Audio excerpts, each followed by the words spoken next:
দিন আগে এক মাহফিলে প্রশ্ন করা হয়েছে যে ইসলামের সঠিক দল কোনটি। তুমি তো মতবাদ বলেছো, ওখানে দল বলেছে, এবং সারা বিশ্বব্যাপী সঠিক দল কোনটি, আরো কি কি যেন লিখেছেন। তাই বললাম যে সঠিক দল একটা আছে, নাম কি বলবো? সে বলেন। আমি একটু দেরি করলাম, পরে বললাম একমাত্রই সঠিক দল আমার জানা আছে, সেই দলের নাম ইসলাম।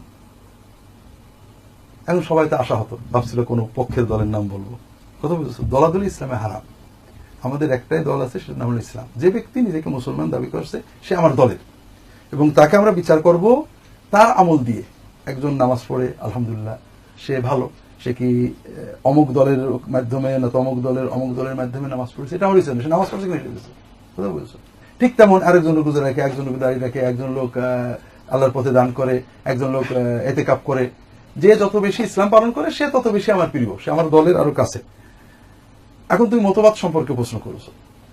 আসলে ইসলাম সম্পর্কে যত মতবাদ বিশ্বে প্রচলিত, আমরা কেউ বলতে পারবো না কোরআন সুন্নাহ ছাড়া আর কোনো মতবাদ সহি। আর যত মতবাদ প্রচলিত প্রত্যেকেই কোরআন সুন্নাহ থেকে নিচ্ছে। সোর্স কি? নিচ্ছে কে? আমার মতো মানুষ। এই মানুষগুলোর ভিতরে কোন নবী আছে কিনা? নবী আছে? মাসুম নির্ভুল কেউ আছে কিনা? নেই। তার মানে কোন মতবাদকে অ্যাবসলিউট ঠিক বলা মোটেও বৈধ নয়।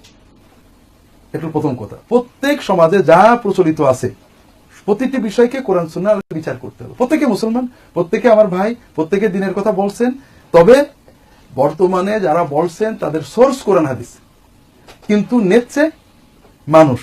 কাজেই মানুষের নেওয়ার ভিতরে ভুলভ্রান্তি থাকবে, এটা প্রথম কথা। দ্বিতীয় হলো, সমাজে যারা বলে আমরাই ঠিক বাকিরা খারাপ, এরাই ভুল বাকিরা ভালো। কারণ রাসূলুল্লাহ সাল্লাল্লাহু আলাইহি ওয়াসাল্লাম বলছেন মান ক্বালা হালাকান নাসু ফাহুয়া আহলাকুহুম, যে বলে যে মানুষ সব খারাপ হয়ে গেছে আমি শুধু ভালো, বলবে ও সবচেয়ে খারাপ। এজন্য সমাজে ইসলামের নামে যারা কাজ করে তারা দুই রকমের। একজনের কোরআন হাদিস মানো, ভালো চলো, যে দলটল যাই করো অন্তত ইসলাম মানে চলো।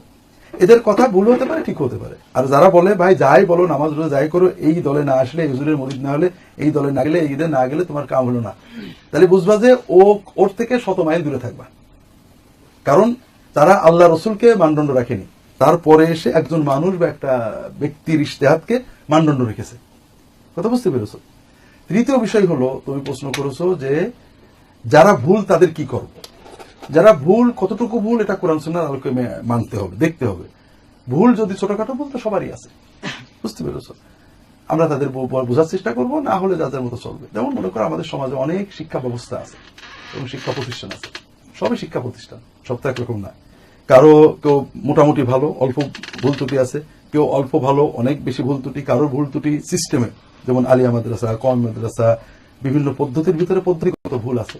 কারোর ভুল পদ্ধতিতেই শুধু নয়, ব্যবস্থাপনায়, প্রয়োগে, অর্থাৎ শিক্ষক ঠিক মতো না, শিক্ষকের যোগ্যতা নেই। কথা বুঝতে পেরেছো? এখন এক্ষেত্রে আমরা কখনো মোটামুটি সমালোচনা করি, ভাই এটা ঠিক করেন, কখনো দেখি যে যা করছে আমরা একটা করি। কথা বুঝতে পেরেছো? যে আমার দৃষ্টিতে সুন্নাহর আলোকে এটা বেশি ভালো। এই জন্য যারা মুসলমান তাদের সবাইকে সাইজ করে একমতে নিয়ে আসতে হবে, এটা কিন্তু হবে না, এটা নিয়মও না। আমাদের দায়িত্ব হলো যিনি মুসলমান বলে দাবি করেন তাকে ভালোবাসা, সব মুসলমান আমার ভাই, এটা মনে করা, বিশ্বাস করা, অন্তর দিয়ে মনে করা। মুসলমানদের রাজনৈতিক, সামাজিক, ধর্মীয় দল উপদলের কারণে তাকে দুশ্মন মনে না করা, ভিন্ন দল মনে না করা। তার বিচারটা হবে কোরআন সুন্নাহর আলোকে, দলের কারণে।